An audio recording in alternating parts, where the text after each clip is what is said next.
Let me hit you with something that might sting a little. The biggest threat to your retirement isn't a stock market crash. It isn't inflation, and it sure isn't outliving your savings. It's waking up on a Monday morning with nowhere to be, no one counting on you, and absolutely no idea who you are anymore. Harsh? Maybe. True? Absolutely. Because here's what the financial industry conveniently leaves out of every glossy retirement brochure they hand you. Money is the easy part. You can calculate a number, hit a target, and retire on paper looking like a total success story. But if you haven't done the inner work, if you haven't figured out your purpose, your identity, and what actually lights you up beyond a paycheck, that nest egg isn't buying you freedom. It's buying you a very comfortable existential crisis. And I am not about to let that happen to you without at least giving you a heads up first. So now that we've sat with that question about identity, let me walk you through exactly what we're covering today. This episode is built around 3 specific things that most retirement content just doesn't talk about. First, building a hobby portfolio. Second, getting on the same page as your spouse about what retirement actually looks like for both of you. And third, doing a practice retirement before the real thing begins. Now, I want to be straight with you here. These aren't bonus topics you get to after you've figured out your 401k. They're not the soft, feel-good stuff you skim past. These things are just as important as having the right investment strategy, maybe more so. Because here's what I keep seeing, and it genuinely concerns me. People show up to retirement financially ready and personally completely unprepared. They've done the math, they've hit the number, and then they get there and something feels off, and they can't quite name it. That gap between financial readiness and personal readiness, it costs people, not in dollars, but in something harder to get back. Here is a number worth sitting with. Studies show that nearly 1 in 3 retirees experience symptoms of depression within the first year of leaving work. Not because they made bad financial decisions, not because they ran out of money, but because they woke up one Monday morning with nowhere to be and no idea who they were without a title, a schedule, or a team depending on them. Think about someone like David, a senior engineer for 30 years, who retired at 62 and told his wife 3 months in that he felt completely invisible. That feeling is not weakness. It is not ingratitude. It is a completely predictable outcome when your entire identity has been quietly outsourced to your career for decades. And that is exactly what we need to talk about first. So now that we understand why identity loss hits so hard in retirement, let's talk about the solution. And it starts with something I call a hobby portfolio. Think about your financial portfolio for a second. A good one isn't built around a single stock. It's diversified across multiple assets, each serving a different purpose. Your hobby portfolio works exactly the same way. It's a deliberately diversified collection of activities, interests, and pursuits that give you meaning, structure, and joy completely outside of your career. And here's why the 10-year mark is the sweet spot for building it. You still have time, income, and energy to experiment without pressure. You can try things, drop them, discover what genuinely lights you up, and slowly weave those activities into your weekly rhythm long before retirement forces the question. So what does a hobby portfolio actually look like in practice? Think of it across 4 categories. First, physical activities for your health, things like pickleball, hiking, swimming, or cycling. Second, creative outlets for mental stimulation, painting, woodworking, writing, learning a new instrument, or even photography. Third, social engagements for connection, joining a book club, a golf league, a neighborhood association, or a regular dinner group with close friends. And fourth, purpose-driven work, volunteering at a local school, mentoring younger professionals in your field, or serving on a non-profit board. Each category feeds a different part of you. Physical keeps your body strong. Creative keeps your mind sharp. Social keeps loneliness at bay. Purpose keeps you feeling like what you do still matters. Start mentally placing yourself inside each one. Now, you might be thinking, this all sounds great, but I'm slammed right now. I'll explore hobbies once I actually retire, and honestly, that feels logical on the surface. But here's why that thinking is genuinely dangerous. Hobbies don't become passions overnight. Learning to paint, getting into cycling, finding your rhythm with woodworking, these things take months, sometimes years, to move from awkward beginner stage to something that genuinely feeds your soul. When you walk out of your office on your last day with no job to return to and no established interests waiting for you, the psychological pressure is enormous. You're suddenly asking yourself who you are with zero runway to figure it out. But if you start experimenting now, even just 1 hour a week, you arrive at retirement with roots already planted. That changes everything. Here is something I want you to do right now, or the moment you finish listening. Grab a piece of paper and write down 5 things you would do every single week if work disappeared tomorrow. Not vague ideas like travel more or relax. Specific things. Paint watercolors every Tuesday morning. Walk 5 miles along the river. Cook elaborate Sunday dinners. Write them down honestly. Now comes the harder part. Look at that list and ask yourself how many of those 5 things you are actually doing right now, even occasionally. For most people, the answer is 1, maybe 2. That gap you are staring at is not a coincidence. It is the exact distance between who you are today and who you want to become in retirement. And the next 10 years are your runway to close it, one small, consistent step at a time. Now, here is where retirement planning gets deeply personal in a way most financial conversations completely ignore. We spend enormous energy optimizing our portfolios, calculating withdrawal rates, and projecting Social Security timelines. But retirement for couples is not just a financial milestone. It is one of the most significant relationship transitions you will ever navigate together. And here is the uncomfortable truth that almost nobody talks about. Most couples have never actually sat down and had a real, honest conversation about what each of them individually wants retirement to look like. Not the vague version where you both nod and say, travel more, stress less. The real version, the specific, sometimes uncomfortable version where your actual visions finally meet face to face for the very first time. This tension is more common than most couples realize. One partner has spent years quietly picturing slow mornings with coffee in the garden, watching grandchildren grow up nearby, and finally exhaling after decades of rushing. The other has been mentally booking flights, circling destinations on a world map, and counting down to 6 months abroad every single year. Both visions are completely valid. Neither person is being unreasonable or selfish. But here is the problem.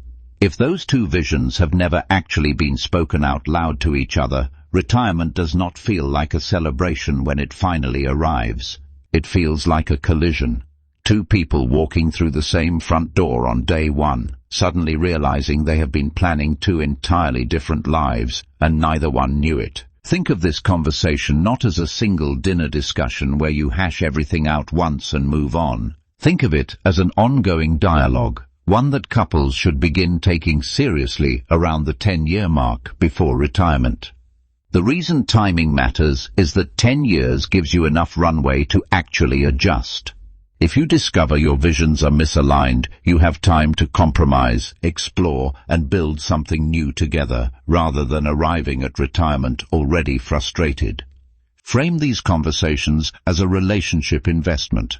Just like compounding interest builds wealth quietly over time, regular, honest conversations about your retirement vision build alignment quietly over time. The return on that investment is not just a comfortable retirement financially. It is a shared, genuinely fulfilling chapter of life, rather than 2 people living parallel disappointments under the same roof. So what does a structured retirement alignment conversation actually look like? It starts with some deceptively simple questions. Where do we actually want to live? A beach town, closer to family, somewhere abroad? How much time do we want to spend together versus independently each day? Do we both want to travel, and if so, are we talking weekend road trips or 6-month international adventures? Will either of us do part-time work, and how will that affect our dynamic? How will household responsibilities shift when both of you are home full-time? These questions feel straightforward on the surface, but when couples actually sit down and answer them honestly, what comes up is often surprising. Decades of assumptions, never spoken aloud, suddenly become visible, and that visibility, even when uncomfortable, is exactly where real alignment begins. Now let's go deeper on togetherness, because this one catches couples completely off guard. Think about it. For decades, you have each had your own schedule, your own space, your own rhythm. Work naturally created breathing room. Then retirement arrives, and suddenly you are together 24 hours a day, 7 days a week, often for the first time in 30 or 40 years of marriage. That can be genuinely beautiful. It can also feel suffocating if nobody planned for it. This is not about loving each other less. It is about being honest that every person needs some degree of solitude to feel like themselves. Have the conversation now. How much alone time does each of you actually need? What does that look like practically? And critically, how do you honor that need without the other person interpreting it as rejection? Naming it removes the sting entirely. Now let's add one more layer to the couple dynamic, and this one is specifically about finances. In many relationships, one partner has been more deeply involved in retirement planning than the other. Maybe one of you has been meeting with the financial advisor, reviewing the investment accounts, and tracking the projections, while the other has largely trusted that things are being handled. If that sounds familiar, this is your moment. The less engaged partner needs to get fully informed and fully involved right now, not eventually, not after retirement begins. Because here is the truth. Retirement financial decisions affect both people with equal weight. Where you live, how you spend, what you can afford, these are shared realities. Both partners deserve to understand those numbers and actively shape those decisions together. Now we arrive at the third and final topic, and this one might be the most eye-opening of everything we cover today. Here is a question worth sitting with. Would you ever buy a house without walking through it first? Without standing in the kitchen, feeling the light in the living room, checking whether the neighborhood actually feels right? Of course not. Yet almost every person who retires steps into an entirely new lifestyle that they have only ever imagined. They have never actually lived it, not even for a week. That is exactly the gap that practice retirement is designed to close. Think of it as a test drive for your post-work life. Not a fantasy, not a spreadsheet projection, but a real, lived experience that tells you the truth before the stakes become permanent. So what does practice retirement actually look like in concrete terms? Here is the simple definition. For 1 full month, you commit to living strictly on the budget you have projected for retirement. Not approximately, not mostly, strictly. If your retirement plan assumes $4,000 a month in spending, that is your ceiling for 30 days. You do not dip into your current salary to cover extras or smooth over discomfort. Beyond the budget, you also restructure your free time. Your evenings and weekends are spent exactly as you plan to spend retirement, filling those hours with the activities you are counting on to bring you meaning and fulfillment. You track every dollar spent and every hour used. And perhaps most importantly, you pay close attention to how the whole experience feels, both emotionally and financially, because both dimensions matter enormously here. What people discover during a practice retirement month is often surprising and deeply clarifying. Many realize their projected budget is simply too tight. Categories like dining out, entertainment, and travel turn out to be significantly underestimated when you are actually living that lifestyle every single day, rather than just imagining it from a spreadsheet. The numbers that looked reasonable on paper start feeling uncomfortably thin in real life. But the financial surprises are only half the story. Some people discover they are genuinely bored by Wednesday of their very first week. Suddenly the hobby portfolio they assumed would fill their days feels thin and underdeveloped. That realization can be jarring. However, here is the key point. Both of these discoveries are enormously valuable precisely because they happened 10 years early, when you still have time, flexibility, and resources to course correct completely. Now let's get specific about the financial side of your practice retirement month. This is not the time for rough estimates or hopeful guesses. Use this month to genuinely stress test every major spending category. What are your actual utility bills when you are home all day? What does food really cost when you are cooking more meals and not grabbing lunch at the office? What does discretionary fun actually run when every weekend feels like a retirement preview? Healthcare costs alone can shock people who have never had to budget for them independently. Run the real numbers. Look up actual premiums, deductibles, and out-of-pocket estimates for your age bracket. The point is simple. One real month of lived data is worth more than 10 years of spreadsheet projections made from an armchair. When the numbers surprise you, and they often will, adjust your retirement plan accordingly. That is exactly what this exercise is designed to reveal. Now here is where practice retirement gets really revealing. Beyond the numbers, pay close attention to how you actually feel during that month. Do you wake up feeling free and energized, excited by the open day ahead? Or do you feel anxious and adrift, quietly relieved when Monday arrives and gives you structure again? Both responses tell you something critically important. And if you have a spouse, notice what happens between you two.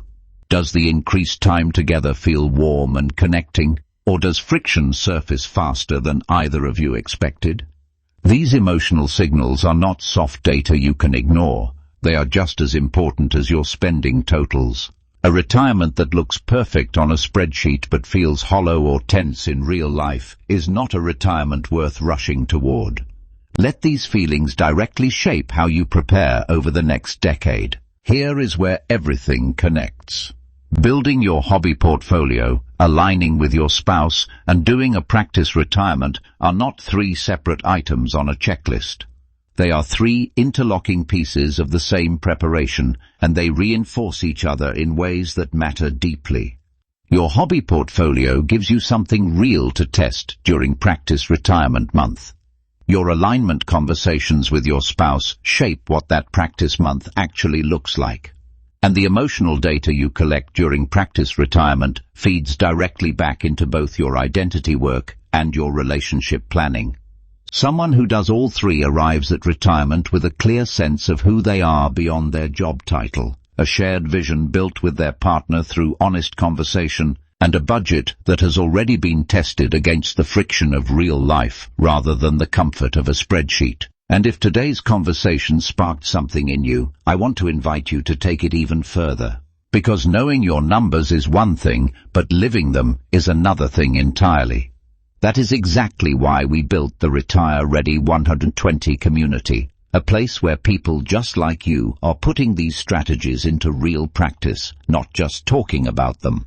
From hobby portfolio workshops to guided practice retirement challenges, to honest conversations about what retirement actually feels like before you get there, this community is designed to get you to the finish line with 100% confidence, not just a spreadsheet that looks good on paper. You can find the link in the show notes below. Come join us, share your progress, ask your questions, and let us help you build a retirement you are genuinely excited to step into.